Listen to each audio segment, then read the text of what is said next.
Hey folks, Andy Patton here. Selection Sunday is over and the Zags are officially the number one overall seed out west, playing in Portland on Thursday afternoon. Today is a thorough overview of the bracket while answering listener-submitted questions all episode long for Mailbag Monday, right here on the Locked On Zags podcast. Don't go away.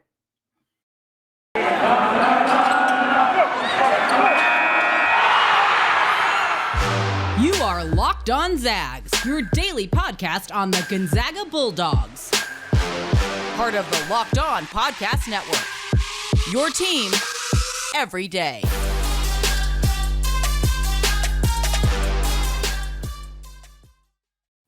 What is going on, y'all? Welcome to the Locked On Zags podcast, part of the Locked On Podcast Network, your team every day. I'm your host and longtime Gonzaga podcaster, Andy Patton, here to take you through another March Madness with the Zags on top. Today's episode of Locked On Zags is brought to you by Run Your Pool. March Madness is here, and Run Your Pool has a better way to create your bracket. RunYourPool.com, the premier sports pool hosting service. I want to thank all of you who throughout this season have made Locked On Zags your first listen every day. Some of you have been here since the very beginning. Some of you are newer to the show. Either way, I appreciate you taking time out of your day, to listen to the show. And of course, those of you who have checked the show out on YouTube, if you have not done so yet, now is a great time with March Madness just around the corner to go to youtube.com, search Locked On Zags, hit that subscribe button, trying to get up to 500 subscribers before the end of the tournament. We are well on our way, but could use your help to do so. All right, today is Mailbag Monday. We're talking all things NCAA Tournament, what the bracket looks like, what the West region is going to shake out like. This first question comes from Larry via Gmail. It's a simple one. Which teams look like the biggest hurdles for the Zags? Well, the good news for folks who are looking for some more intel on some of the teams that Gonzaga may face in the West region, we're familiar with all of them. For the second year in a row, the Zags are mostly potentially going to face teams that they have already played. I do not know why this happens. We'll talk about it a little bit more with additional mailbag questions, but Duke is the 2 seed, Texas Tech is the 3 seed. You got Arkansas on the 4 line, UConn the 5 line, 6 seed is Alabama. So 3 of those teams Gonzaga has played. 2 of them, of course, are 2 of Gonzaga's only losses this season. It feels like if the committee was allowed to put St. Mary's there, they would have. They're not allowed to per committee rules, but it seems like they really like to put teams that have given Gonzaga some trouble here on the line. Quite frankly, though, I'm not super concerned here. Duke is not playing very good basketball right now.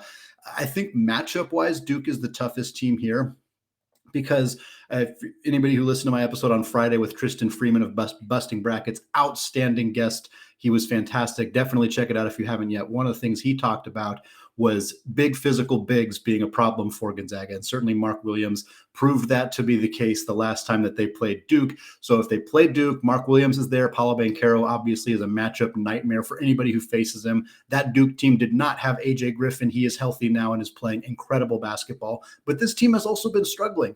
Gonzaga would not face Duke until the Elite Eight. There is a very realistic chance that Duke does not make it that far. Texas Tech, who Gonzaga beat, but who is very, very good, could quite easily upset Duke to get to the Elite Eight and play there. Alabama, this is a really good Alabama team. Obviously, Gonzaga fans have seen the best of Alabama because they played incredible in the battle in Seattle and secured a victory there. But when this Bama team is off, they can lose to just about anybody. But when this Bama team is on, they have wins over Baylor. They have wins over Auburn. They have wins over Gonzaga. This is a very, very good 6-seeded team. I think it's very realistic. In fact, I haven't revealed my bracket yet, but don't be surprised if you see my bracket and you see Gonzaga playing Alabama in the Elite Eight, because I think that's a really, really good team that they could run into potentially yet again. Arkansas doesn't worry me all that much. Quite frankly, one of the scariest teams remaining after that is the number 9 seed, Memphis, which is what I want to talk about here with this second question, which came from Not Guy Fieri on Twitter, who said, the 8-9 matchup presents challenges no matter who wins, a slow-down, grinded-out pace with a coach familiar with the program, or a hyper-athletic, unpredictable team that present the type of talent and explosiveness we can sometimes struggle with. Who would you rather face in round 2? Yeah, so the first question is Boise State. The first team is Boise State. They're the 8 seed. Memphis is the number 9 seed. I would rather face Boise State.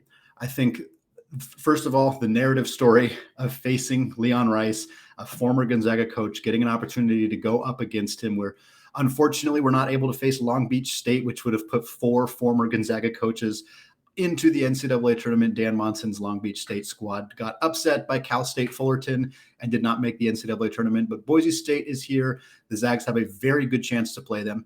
Boise State's a very good defensive team. And I think because Leon Rice is familiar with Coach Few and because they are a good defensive team and have been all season long, I think they'll slow Gonzaga down in a fairly effective way, but they just do not have the offensive firepower to beat this team. Some of their best, Marcus Shaver is probably the best player at Boise State offensively. He was at UP for a couple of years. Gonzaga's very familiar with him. I think they have a pretty good sense of how to shut him down. He's not better than Andrew Nembhard. I don't think he's going to be able to do a whole lot offensively. And they don't have a ton of size. They got decent size, but I don't think they have, even though they're good defensively, I don't think that they're going to have this incredible ability to shut down Chet Holmgren or Drew Timme. Few people do, quite frankly, so that's not necessarily a knock on them. But I think you touched on it in the question here.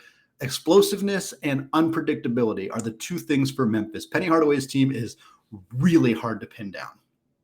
Sometimes they play like a top 10 team in the country. They have these elite athletes in Amoni Bates and Jalen Duran. They're really, really good, but sometimes they play completely undisciplined. They seem to lack coaching. They sometimes seem to lack motivation. And we've seen this team go through horrific stretches of basketball where they just look borderline incompetent as a Division I basketball team. Which version of Memphis shows up is really hard to predict. Gonzaga could beat that team by a lot of points if they bring a disjointed, kind of uncharacteristic brand of basketball. But if they come out, the explosiveness, the athleticism, I mean, these are NBA caliber dudes, like very, very good basketball players, more athletic than most of all of Gonzaga's wings, quite frankly. And if they can utilize that athleticism and play some kind of disciplined basketball where they're getting stops defensively, hitting open looks offensively, they could definitely give Gonzaga some problems. I'm picking the Zags either way, and I'm not overly concerned about it, but if Memphis looks really good against Boise State, I would be lying if I said I wasn't going to sweat it out just a little bit when that second round game comes around. Next question comes from Christian via Gmail. Christian says, by the time this airs, the field will be set. I know you'll look at this, but I'll ask it all the same. Please break down the St. Mary's, USF, and Arizona first round opponents. Sure. Yeah. So we can go through these one by one. St. Mary's is either going to get Wyoming or Indiana. St. Mary's is a 5 seed. They're playing the winner of the play-in game, 12 seed between Wyoming and Indiana. Wyoming is dangerous. Graham Ike is really, really good. He's a great front court player, long, lanky, athletic, good at scoring around the rim. He's the kind of guy that I think could give St. Mary's some issues. Hunter Maldonado is outstanding. He's averaging 18.5 points, 6.3 assists. Really, really good stuff from Wyoming. They've been one of my favorite sleeper teams this year. I've really enjoyed watching the Cowboys, a team that I thought had a realistic chance of winning the Mountain West Conference outright, but unfortunately they did not. We're not able to do that, still managed to find their way into the NCAA tournament. It was looking a little tenuous during Selection Sunday, but here they are. I'm less familiar with Indiana. They went under 500 in Big Ten play. They're a good defensive team. They're not a great scoring team. I think that actually helps St. Mary's because St. Mary's is obviously also a very good defensive team, but St. Mary's is a slightly better scoring team. I think if St. Mary's is playing Indiana, I feel really good about their chances of securing a victory. If they're playing Wyoming, I still feel pretty good about their chances of winning that game, but I think it's a little bit more of a challenge matchup-wise if they end up playing the Cowboys. Arizona is going to also get a play-in game winner. They either get Wright State or Bryant. It's not going to be an issue for Arizona. They're not going to be the second 1 seed to lose to a 16 seed. It's not going to happen. Whether or not Kirk Risa is healthy, it's not going to be a problem there. Their second round game will either be Seton Hall or Texas Christian. I think those could be some interesting matchups for them there. Seton Hall's very, very good team.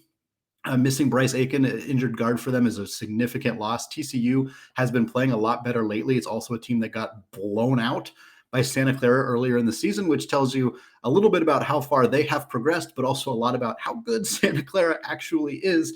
And it would have been nice if they could have been healthy early in the year enough to make the NCAA tournament. Again, I think Arizona gets through that game as well, but I think there's some interesting potential matchups there. And then San Francisco, the Dons, we was sweating that one out on Selection Sunday as well. For those of you who were watching along, they were one of the last teams announced. I was starting to get nervous that they were going to get gypped out of a very obviously deserved spot in the NCAA tournament. They ended up getting a 10 seed, and they will play another mid-major darling in Murray State, a really fun game. I think I would have liked to see San Francisco get a chance to play a Power 5 school and not another mid-major, because one of these teams has to lose in the first round. That's no fun because I like both of these teams, but I think this is going to be a really good game. Obviously, Jamari Bouye is just so talented, but the big hinge for me is Juhan Masowski and his health. If he's 100% for the Dons, I think they got a pretty good chance of pulling the upset. I've seen some of the betting lines already have San Francisco as one of the only teams that is currently a lower seed projected to win by the betting line. So I think this is going to be a really, really close game for the Dons. Final questions of the show. This one's from Motorhead on Twitter. He says, I don't get the committee's love affair with placing teams we've already played in our region. Do they think they're creating more drama? Other than Duke, I could kiss them on the lips for placing Duke in our bracket. Motorhead, my friend, you are not alone in this question. Keith Bundy at 8K Dallab on Twitter also asked, are we wrong to be annoyed that the committee seeded our region with rematches again? I know we didn't end up with any rematches last year due to upsets, but I'm irked. The top 3 seeds we could meet in the Elite 8 are rematches. Yeah, I'm not really sure why this happens. I wish that I had a better answer for you. For those of you who were following along on Twitter, a lot of people were asking the same question. I don't remember a lot of people having answers to this. I don't know why the committee does this. I thought Duke, frankly, did not deserve to be a 2 seed. So I don't think it's terrible that the 2 seed in Gonzaga's region is a team that probably should have been a 3 seed. I'd rather it be Duke than Tennessee, who got a 3 seed when they probably deserve to be a 2 seed. Again, I mentioned Duke is still kind of scary, and I think has the size, the talent, the matchup issues to be a problem for Gonzaga. But yeah, last year, Kansas, Iowa, Virginia were all in Gonzaga's bracket, all teams that Gonzaga played in the regular season. I do think that one point we should take away from this is that Gonzaga schedules really well. And we know that, but I think that if you were to show other people like, hey, 2 years in a row, the 2 seed and the 3 seed in Gonzaga's brackets were teams that they played in the non-conference slate that season, I would hope that people would have the takeaway from that being, oh, Gonzaga obviously does try to schedule good non-conference games. I'm not sure that people who have the vendetta against Gonzaga that we know that they do are necessarily going to read into that all that much, but I do think that it's a nice affirmation for the Zags that they're obviously scheduling themselves some really challenging non-conference games, because the teams that they're scheduling end up being really highly rated, highly seeded teams when March rolls around. All right, we got more listener submitted questions coming your way in the second segment. Before we get there, though, I want to tell you about today's sponsor, Run Your Pool. March Madness is here. That means you need to start thinking now about where you're going to be running your brackets this year. Are you going for the usual, or are you going for the best? We've done our homework here at Locked On, and we're running brackets with runyourpool.com. Along with standard brackets, Run Your Pool offers game types like Survivor or Pick X. They have options to edit scoring, and they offer more intel to make your picks. All stuff you won't find at ESPN or CBS. If you've got a business, Run Your Pool can help take some of that madness magic and play alongside your employees or even gain customers. Plus, they offer full customer support, custom branding, and one of the easiest 3-minute setups you'll ever find. Clearly, we believe in Run Your Pool because, like I said, we're running our brackets there ourselves. There is no truer test than that. If you want to play against us for a shot at a cash prize, join us at runyourpool.com/lockedon. And while you're there, create your own pool for your friends and family. Enter Pure Madness at checkout for $10 off your custom pool. All the rules and details will be available there. That's runyourpool.com/lockedon for your chance to win a cash prize. We look forward to seeing you there. Today's episode is also brought to you by Stat Hero. Stat Hero's NCAA single game pick'ems pits the star players against each other in an amazing hybrid between fantasy and sports gambling. Take control back from those handicappers that always seem to have the advantage.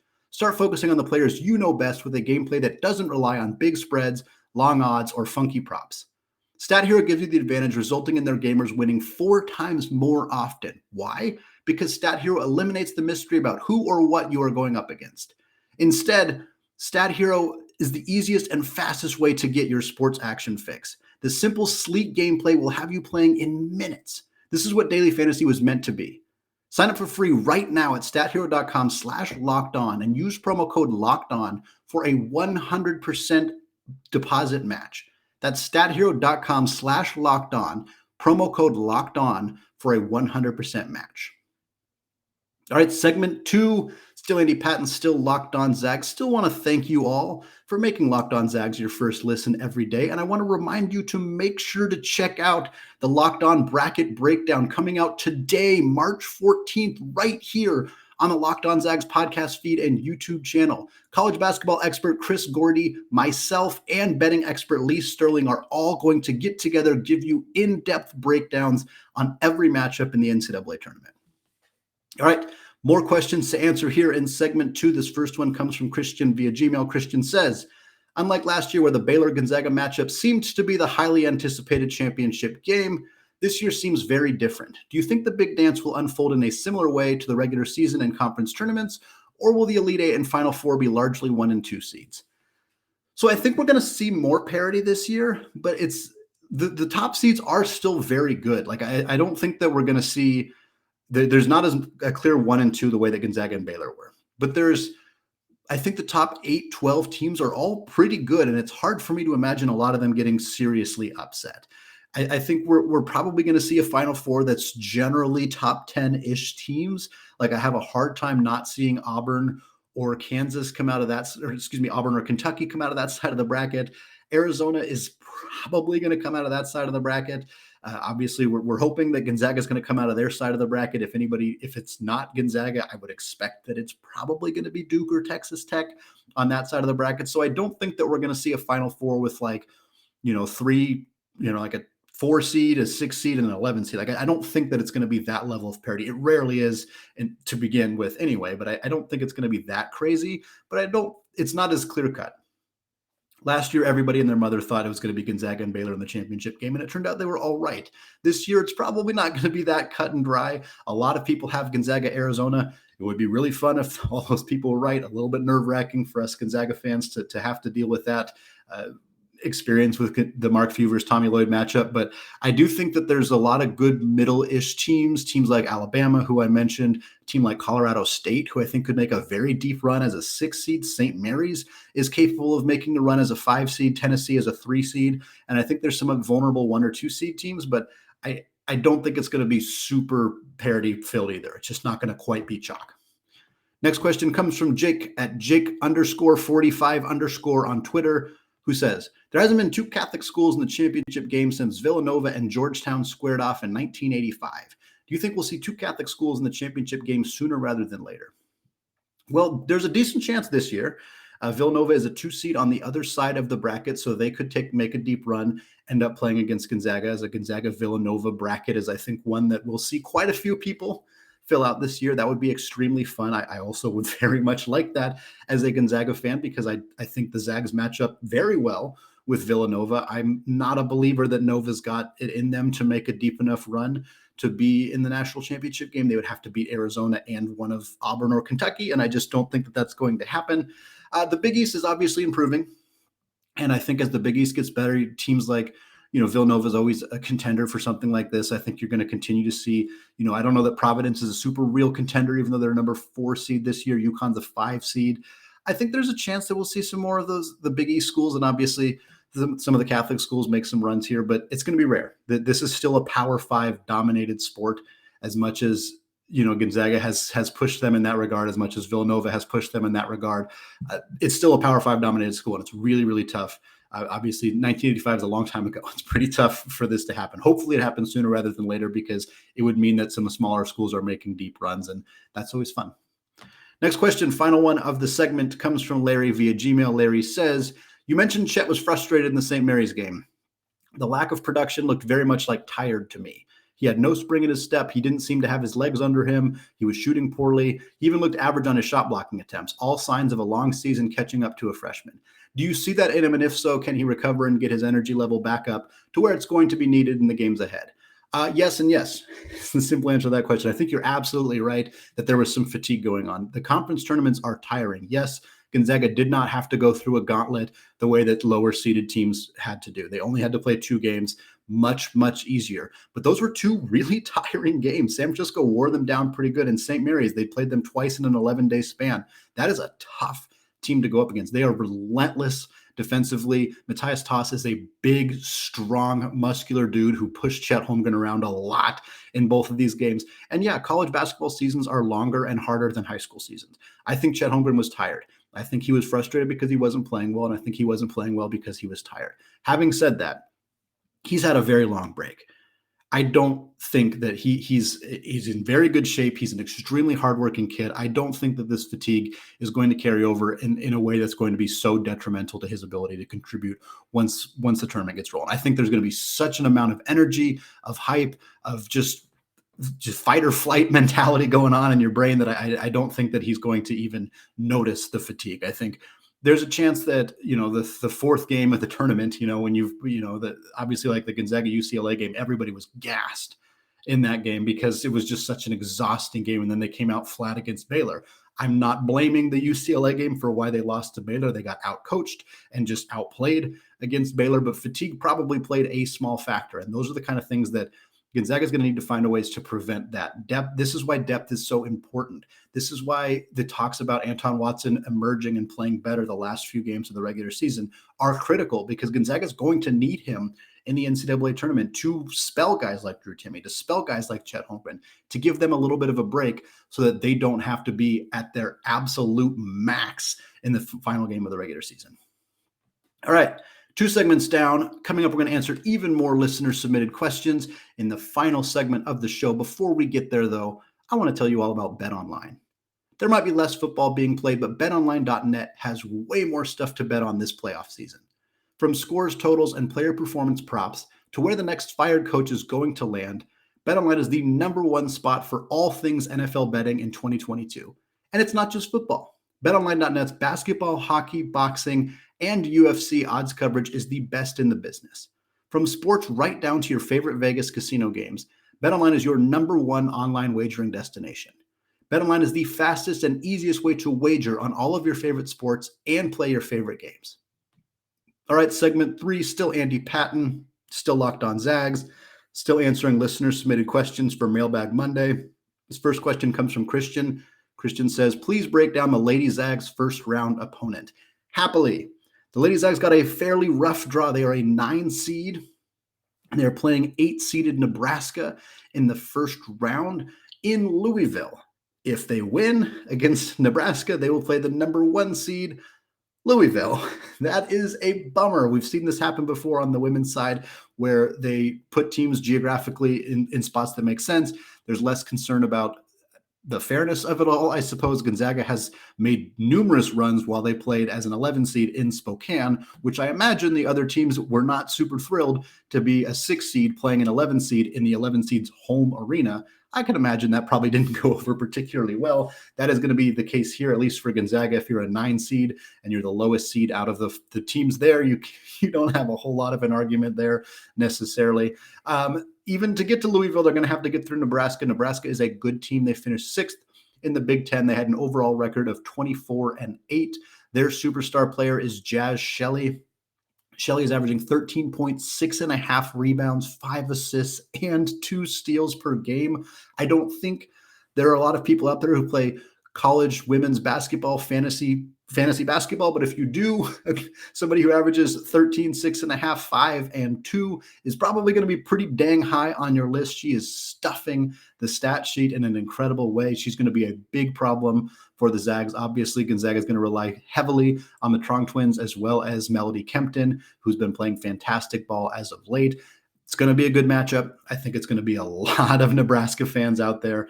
Hopefully the Zags can secure themselves a victory. Coach Fortier has struggled to win games in the NCAA tournament. This would be a great opportunity to secure at least one.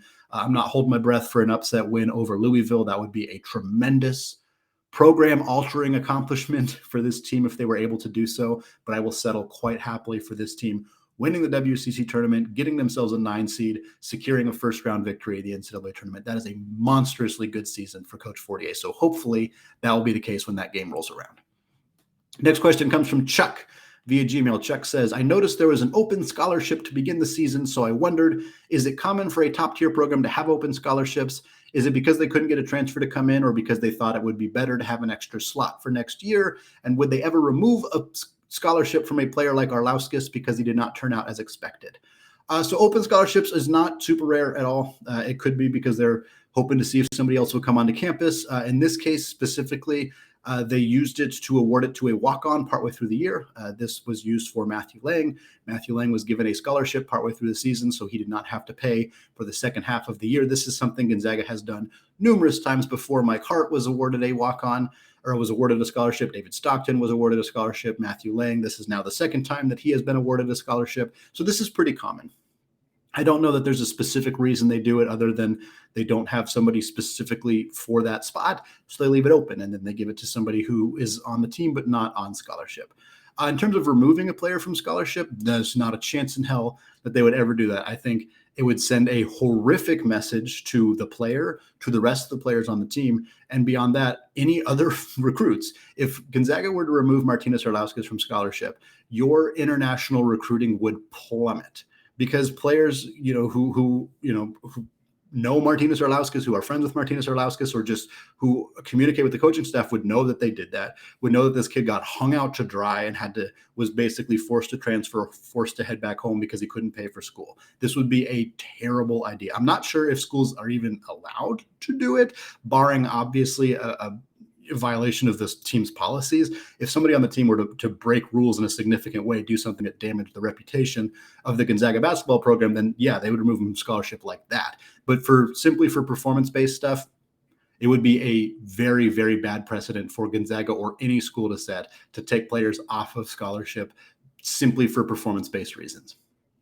Next question comes from Paul via Twitter DM.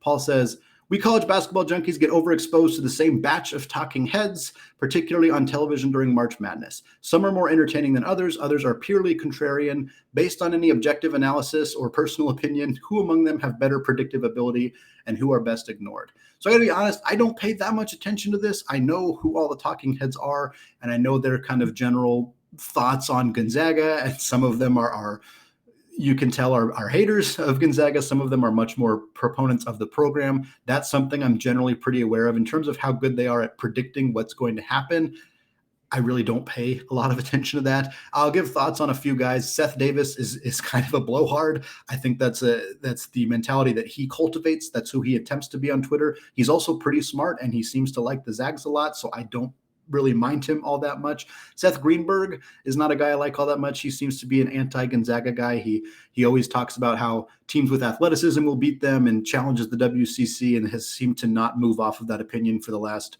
8, 10, 15, 20 years. So he's one that I tend to not take all that seriously. John Rothstein is very obnoxious in his personality, but again, that is intentional and kind of who he has cultivated himself to be. If you get past that and listen to his actual analysis, it's pretty good. The TNT crew who do Gonzaga or who do college basketball games, Charles Barkley, Kenny Smith, Ernie Johnson, I find that pretty obnoxious because they don't watch college basketball, so they don't have a lot of insight into what's going on. They can watch a game and at halftime talk about what's happening that game, but without the context of knowing more about the team and their past, it kind of falls flat for me. So I don't particularly like when that happens. I'm much more of a fan of local guys who are more familiar with the teams that they're talking about. Roxy Bernstein, Sean Farnham, Dave Pash, guys who kind of follow. Obviously, those are West Coast guys because that's more of the games that I watch. But people who are pretty familiar with the teams that they watch are more guys that I tend to listen to because I think they have more insight just because of exposure. National guys can't watch every team more than a handful of times. So they just are limited in their exposure to each team. And the final question of the show comes from Chuck. Chuck says, "I'm not familiar with all the rules regarding recruiting or transfers, but would like to know for a program like Gonzaga, the percentage of players that the team goes after versus the ones who reach out to Gonzaga." So for transfers specifically, if a player enters the transfer portal, once they are in the transfer portal, teams can reach out to them.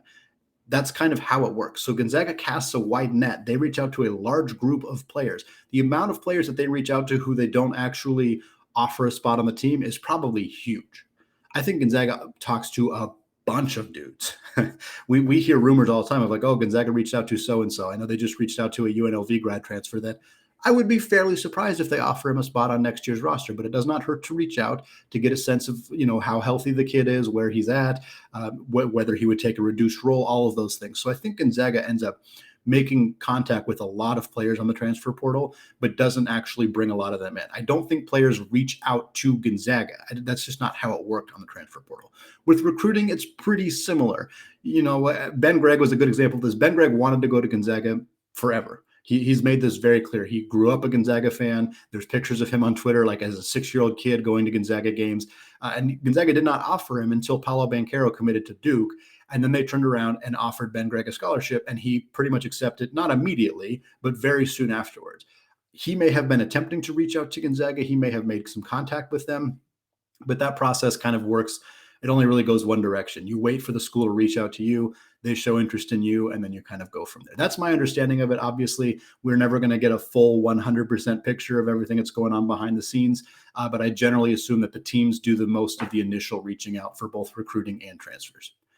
All right, that is going to do it for me today, folks. We got a pair of awesome guests coming on the show this week. I'm super excited. 2 really, really good guests. Going to be some really, really good insight into college basketball in general. I don't want to give away too much, but it's going to be a lot of fun. Of course, we also got previews of the NCAA Tournament games coming up right here on the Locked On Zags podcast, available wherever you get your podcasts. Also, check it out on YouTube if you have not already. Thank you again to those of you who have made Locked On Zags your first listen of the day. Now is a great time to make your second listen to the Locked On NFL Draft podcast. Ryan Tracy and former NFL cornerback Eric Crocker bring the NFL Draft to life every day with insight and analysis on college football prospects and NFL front offices. It's free and available wherever you get podcasts. All right, thank you all for listening, and go Zags.